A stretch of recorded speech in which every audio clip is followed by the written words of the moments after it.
자, 누가복음 16장 말씀. 원래는 이제 이 누가복음 16장에 나와 있는 이 또 다른 비유가 1절에서 13절 본문으로 알려져 있는데요.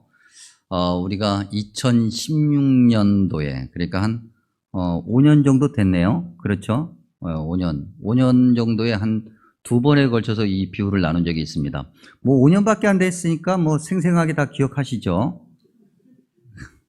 5년밖에 안 됐으니까.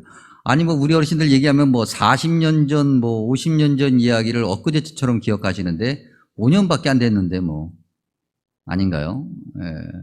자, 오늘은, 1절에서 9절 나누고, 그 다음에 이제 다음 주에, 10절부터 15절까지 또 한 번 보면은 8절부터 사실 보아야 될 건데, 두 번에 걸쳐서 역시 말씀을 나누고자 합니다.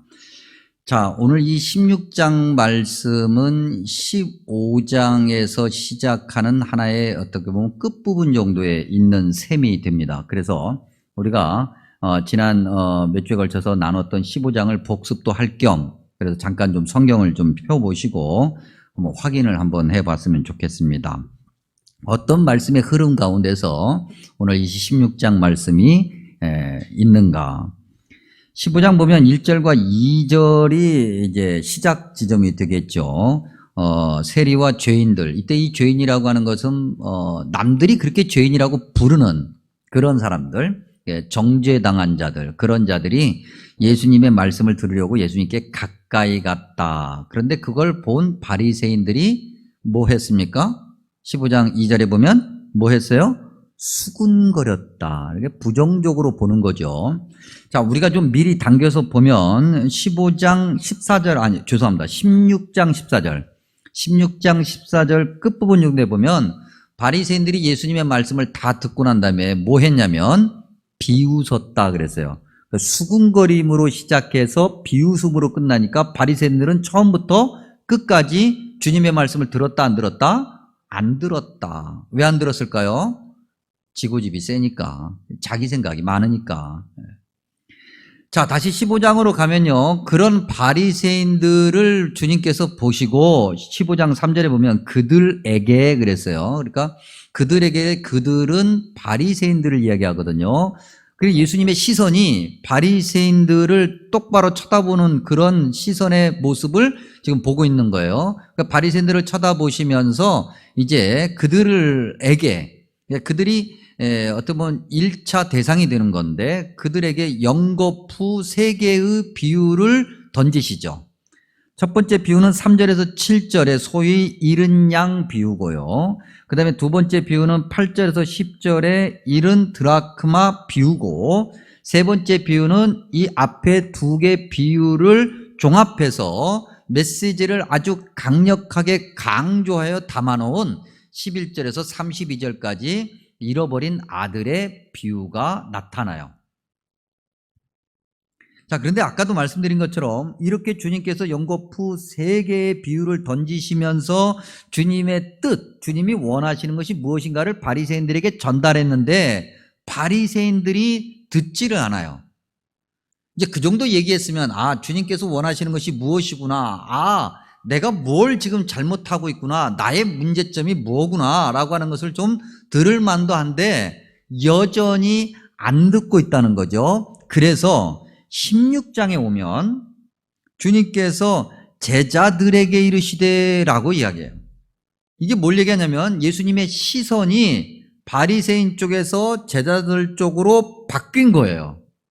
근데 여러분, 이것이 그냥 지금 제가 설교하면서 여러분들이 이렇게 보면서 이렇게 둘러보는 이런 시선의 바뀜이 아니고요, 뭔가 예수님의 의도가 그 안에 담겨져 있고 예수님의 마음이 그 안에 담겨져 있는 의도적 시선 바꿈이에요. 다시 풀어서 얘기하면 예수님께서 바리새인들을 바라보시면서 이때 어느 특정 지역을 바라보면 바리새인들이 돼버리는데, 예수님이 바리새인들을 바라보시면서 아무리 이야기를 해도 안 들으니까 예수님께서 하신 거죠. 바라보시다가 얘들아 이렇게 바꾼 거예요. 그 안에는 뭐가 있냐면 예수님의 답답함이 있는 거죠. 안타까움이 있는 거예요. 좀 부정적으로 표현하면 예수님께서 포기하신 거예요. 예수님은 한 번도 우리를 포기하신 적이 없어요. 그러나 그냥 우리가 좀 이 말씀을 좀 듣기 쉽게 바꿔서 얘기하면 예수님이 야 이렇게까지 얘기했는데도 안 듣니? 야 하고 제자들을 바라보신 거예요. 제자들을 바라보시면서 이제 비유를 던지시니까 사실 앞에 세 번째 비유와는 조금 다른 성격의 비유가 등장하기 때문에 뭐 네 번째 비유라고 해도 좋지만 또 다른 비유를 던지시는 거죠. 그리고 제자들을 향해서 말씀하시는 겁니다. 그 말씀의 의도는 뭐냐면 야 너희는 말이야 얘네들처럼 그러지 말아라. 내가 이제 다른 비유를 너희에게 줄게 라고 주님께서 말씀하시는 거예요. 여러분 우리는 이 장면을 잘 지켜봐야 됩니다. 사실 저와 여러분이 다 교회를 다니고 예수님을 믿는다고 다 예배당 안에 있잖아요. 그런데 말씀을 듣느냐 안 듣느냐는 전혀 별개의 문제예요. 몸이 예배당 안에 있다고 그래서 주님의 말씀을 듣는 것이 아니에요. 주님의 말씀을 듣는다고 하는 것이 내가 원하는 설교는 듣고 내가 원하지 않는 설교는 안 듣고 내가 마음에 드는 목사님 설교는 듣고 내가 마음에 별로 안 드는 목사님 설교는 안 듣고 이게 듣는 게 아니에요, 여러분. 주님께서는 설교를 통해서 또 우리의 상황을 통해서 또 우리 주변에는 그 누군가를 통해서 끊임없이 말씀하세요. 우리가 좋아하든 싫어하든 또 우리가 관심이 있든 관심이 있지 않든 상관없이 주님은 계속해서 말씀하시는 거예요.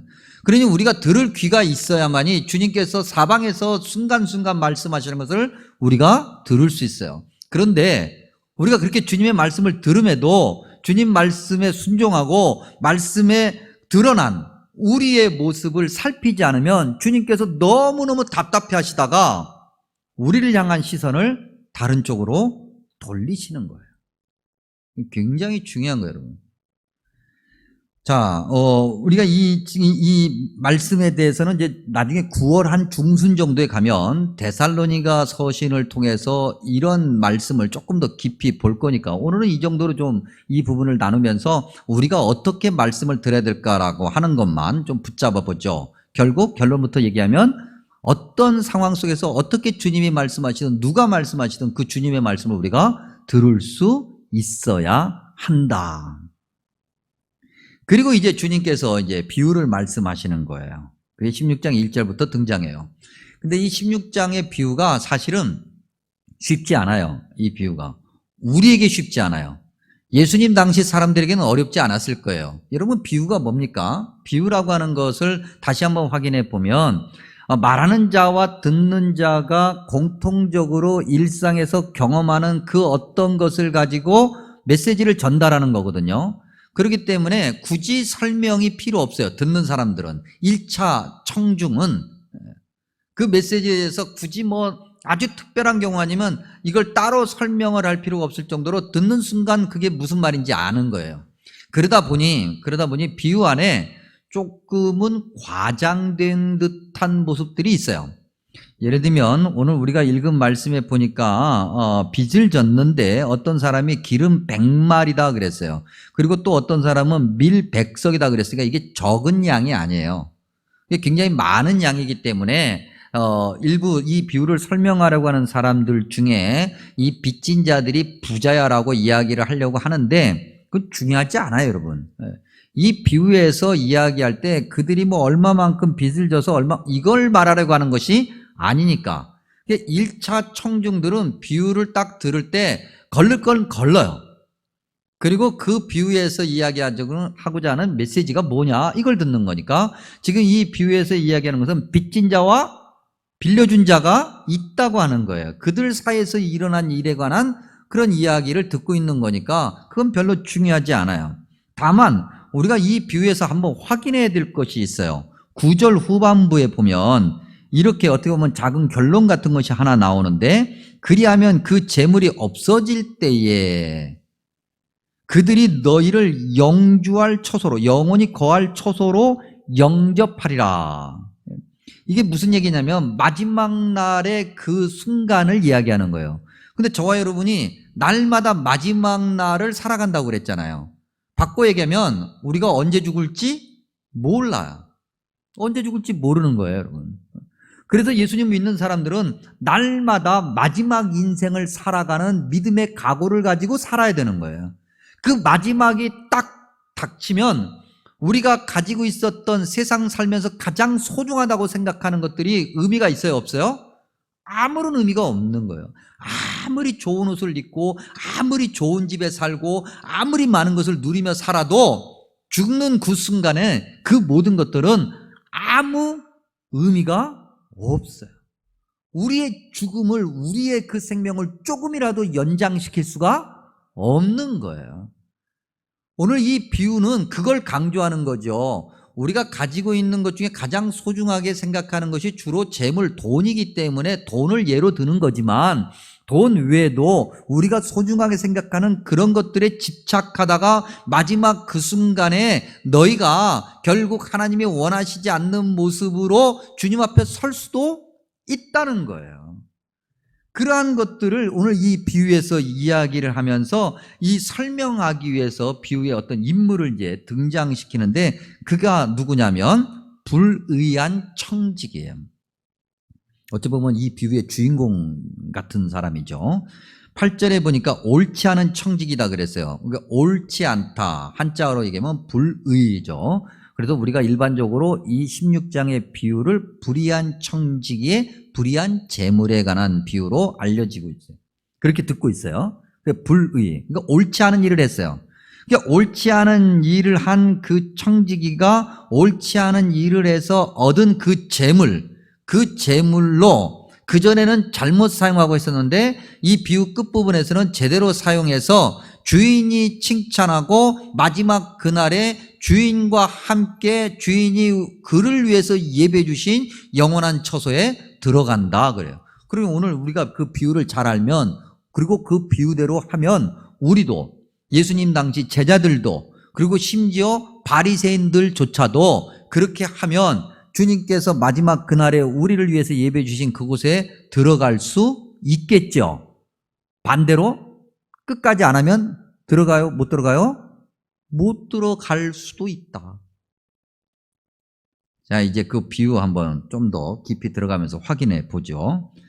도대체가 이 청지기가 한 행동은 무엇이기에 옳지 않다고 이야기를 할까? 자, 이걸 좀 살피기 전에 먼저 청지기라고 하는 이 단어를 우리가 좀 볼 필요가 있어요. 노예가 아니에요. 노비가 아니고 청직이에요. 예수님 당시에, 복음서 당시에 청직이라고 하는 이 직분은 노예하고는 매우 달라요.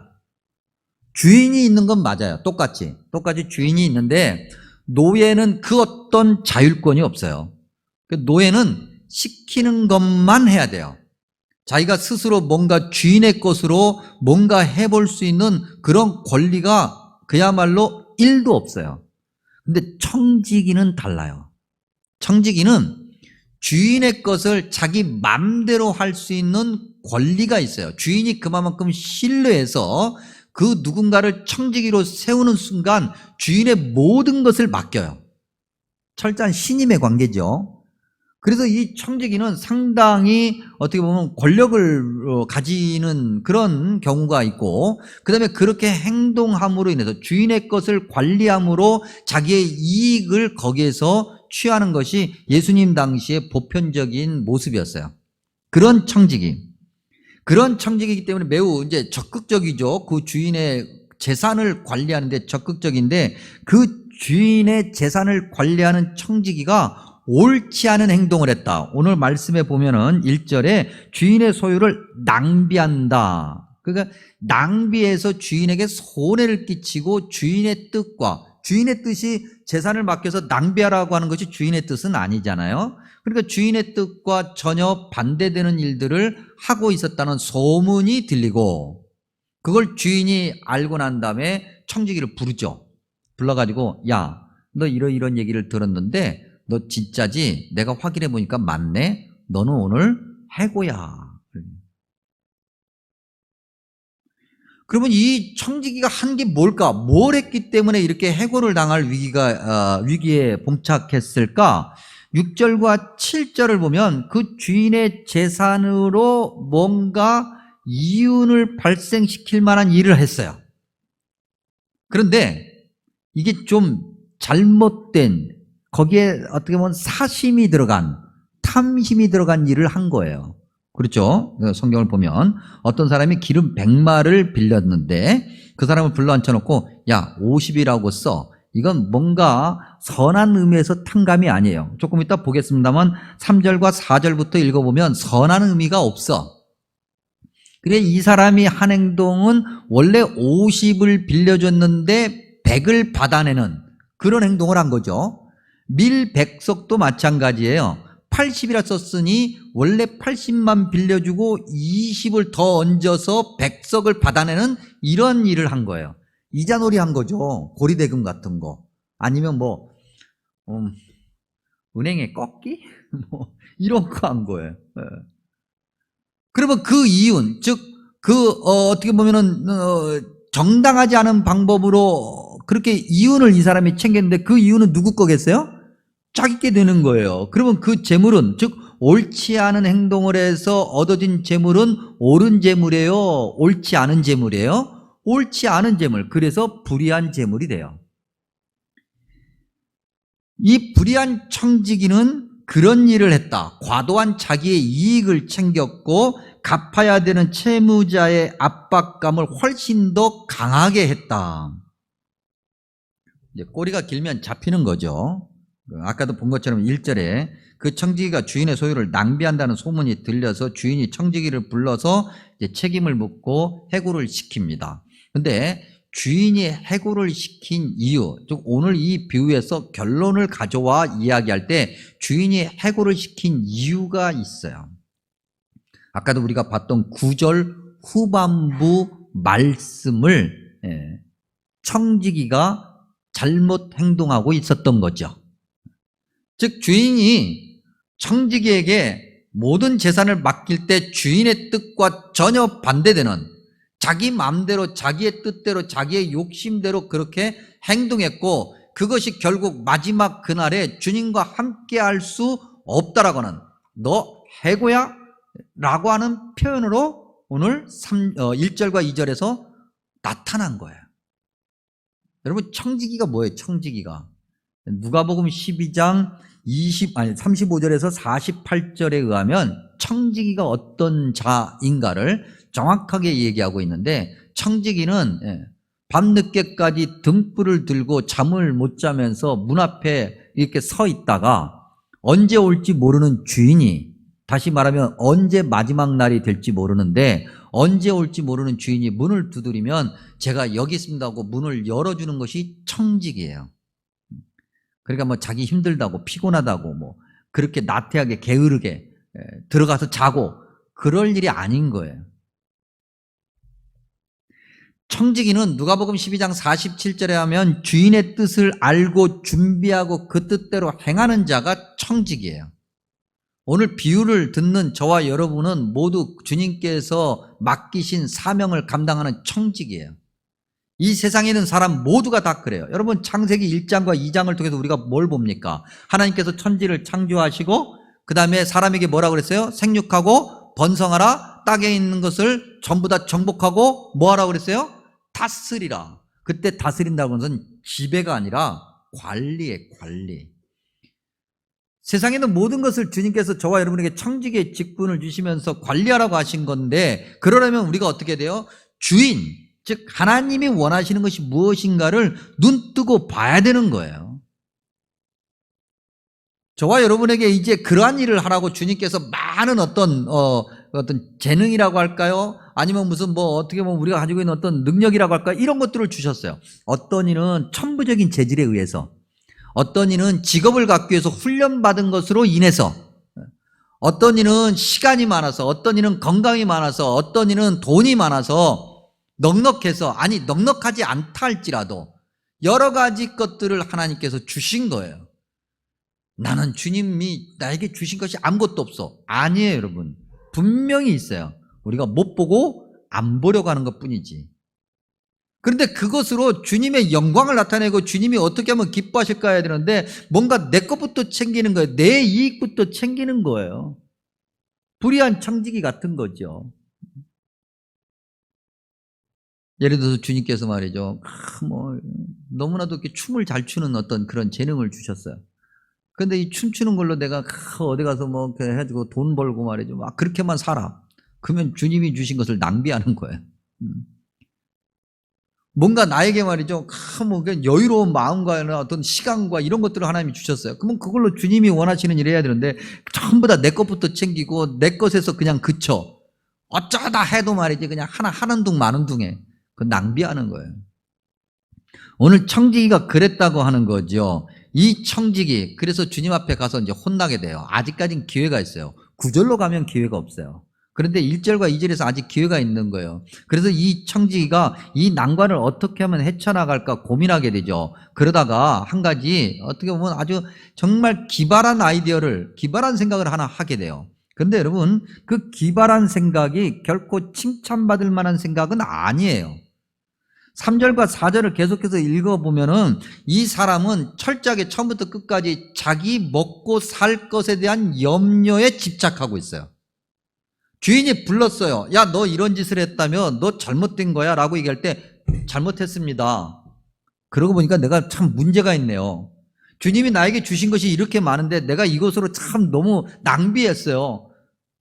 뭐 그래야 되는데 3절과 4절을 읽어보면 전혀 그런 모습이 나타나지 않아요. 야, 이제 내가 해고될 건데 그러면 뭘 먹고 살지? 그동안에 내가 이렇게 저렇게 많이 좀 뒤로 꼼치긴 했는데 그걸로는 부족하고 말이지. 어떻게 하면 좋아? 땅을 파자니 내가 힘이 없고 빌어먹자니 부끄럽고, 야, 이거 어떻게 하면 좋을까?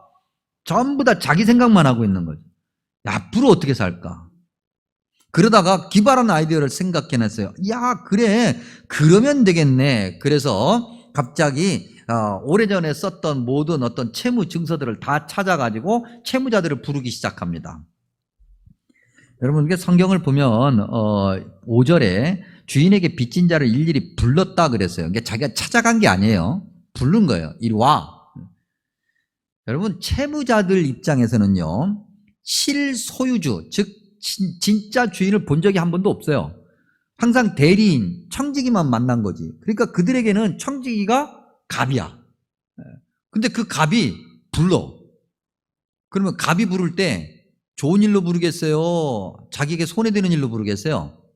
손해되는 일로 부르죠. 물론 뭐 갑 중에서 불러가지고 뭐 좋은 일을 주는 사람도 없지 않아 있을지 모르겠지만 적어도 이 순간에 그 을 입장에서는요, 갑이 부르면 평상시 그가 해오던 행동이 있으니까 갑이 그야말로 평상시 그가 갑질하던 일이 있으니까 속으로 덜컹하는 거예요. 야, 왜 부르지? 계약 기간이 아직 남았는데 내가 뭘 잘못했나?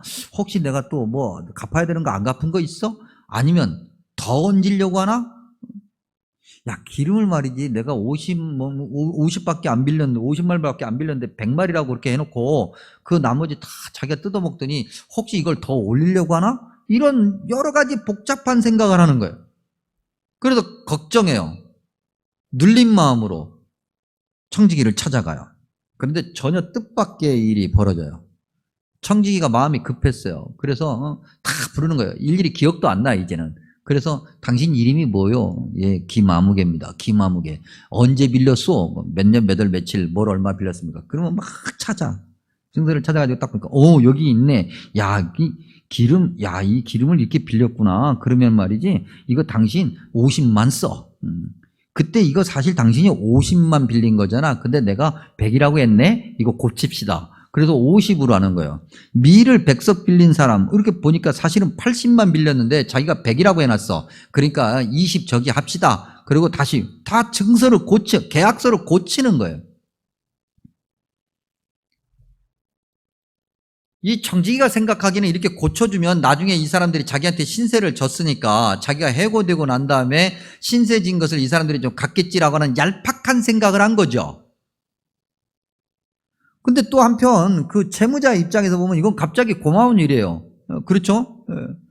자다가 불러가지고 근심하는 마음으로 갔는데 갑자기 막 깎아줘. 원래대로 장부를 돌리는 거지만 이 자기가 갚아야 될 것이 훨씬 줄었어요. 급해서 빌렸어요. 너무나도 다급하니까 빌린 거야. 그런데 그렇게 깎아주는 거예요. 너무나도 감사한 일이죠. 그래서 허리를 굽히면서 고개를 조아리면서 손을 모으고 연신 감사합니다, 고맙습니다 계속 그리고 가는 거예요. 근데 청지기가 처음에는 자기적으로 한 거예요. 자기적으로 하고 했어요. 그런데 사람들이 정말 감사합니다, 고맙습니다 하고 계속 인사를 하고, 그러다 보니까 인사를 계속 받다 보니까 청지기 마음속에 새로운 생각이 들어오기 시작하는 거예요. 물어봤을 거 아니에요. 당신 몇 년 몇 월 며칠에 뭐 빌렸어? 그때 왜 빌린 거야? 왜 이렇게 된 거야? 왜 기름 100마리를 이상하다 50마리라고 했는데 근데 왜 100마리였지? 이렇게 자기도 기억이 안 나니까 물어볼 거예요. 물어보다 보니 그때 사정이 무엇이었는지를 알게 되고, 내가 이러이러해서 이렇게 해서 급해가지고 좀 빌리려고 그랬는데 이렇게 됐습니다. 그랬어? 그런 사람이 한둘이 아니야. 그래서 사람들을 다 불러놓고 그들의 왜 빚을 졌고 그들의 상황이 어떤지를 듣다 보니까 그들의 삶의 무게가 얼마나 무거웠는지를 이 사람이 알게 되고, 그 무거운 삶의 무게를 본인이 그 위에다 더 무겁게 얹혀놨다는 것을 알게 되는 거죠. 그리고 좀 더 나아가다 보니까 또 알게 되는 것이, 이 모든 것이 사실 자기 게 아니잖아요. 자기 주인 거야. 그런데 자기가 마치 주인인 양 그렇게 행사했다고 하는 것. 그리고 또 좀 더 생각해 보니까 자기가 지금 이렇게까지 먹고 살 수 있었던 것도 사실은 내 능력이 아니라 주인의 재산 때문인 거잖아요. 당시 청직이라고 하는 사람들은 주인이 주는 기본급 월급이 있었고, 그 다음에 이렇게 해서 자기의 이익을 좀 더 챙기는 것이 관행이었지만, 이 사람은 지나쳤던 거거든요. 어쨌든 자기가 자기 것을 뭔가 투자해서 뭔가 얻어낸 것이 하나도 없어. 다 주인의 것으로 먹고 사는 거야. 이걸 알게 되는 거죠.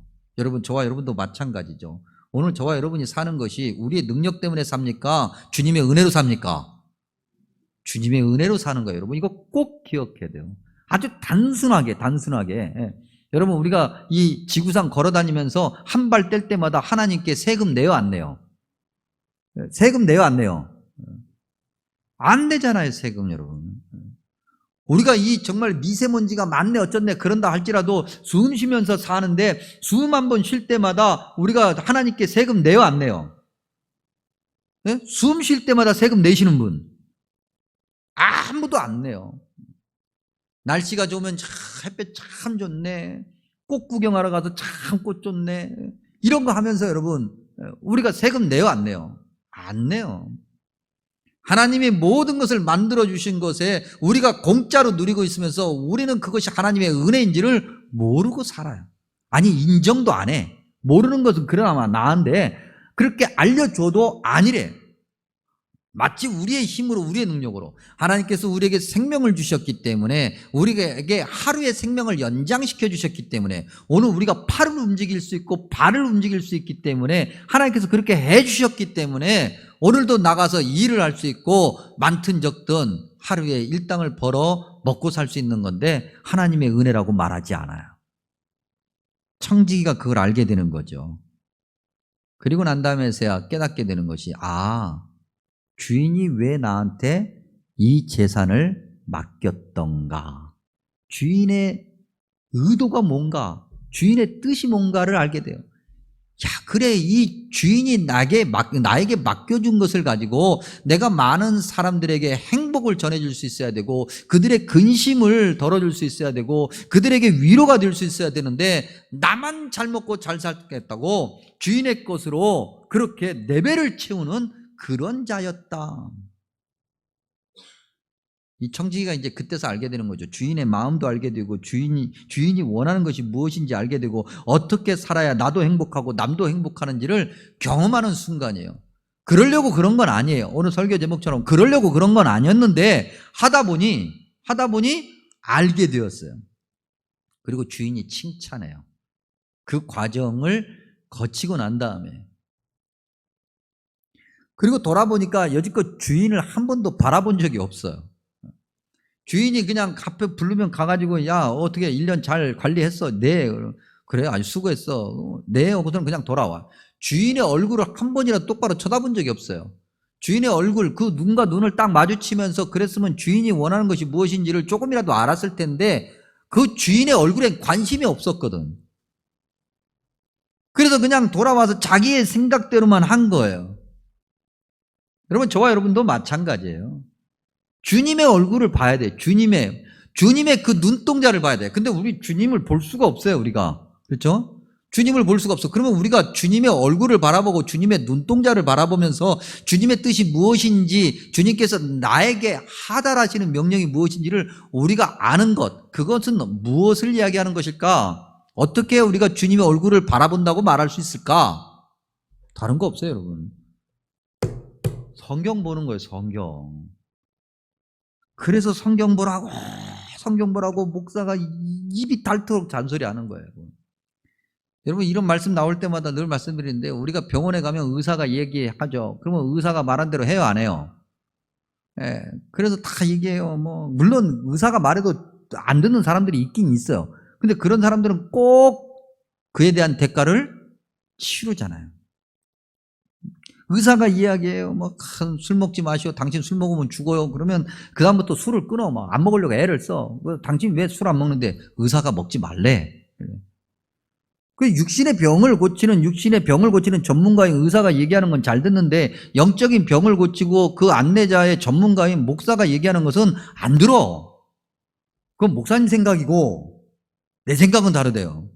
물론 목사의 생각을 들을 이유가 뭐 있겠어요. 그러나 목사를 통해서 전달하시는 하나님의 뜻은 들어야죠. 그런데 그렇지 않아요. 그래서 성경을 보라고 얘기하고 성경 말씀을 펴고 같이 훈련하자고 얘기하고 성경 말씀을 놓고 우리 자신을 비춰보고, 그리고 예배 자리 오란 말이지. 예배의 자리. 일주일에 딸랑 한 번 주일 예배 드린 걸로 나의 모든 영적인 의무를 다했다고 그렇게 때우지 마시고, 일주일 내내 주님이 원하시는 그 예배 자리에 나오려고 애를 써야 되죠. 그래야 주님의 뜻을 볼 수가 있어요.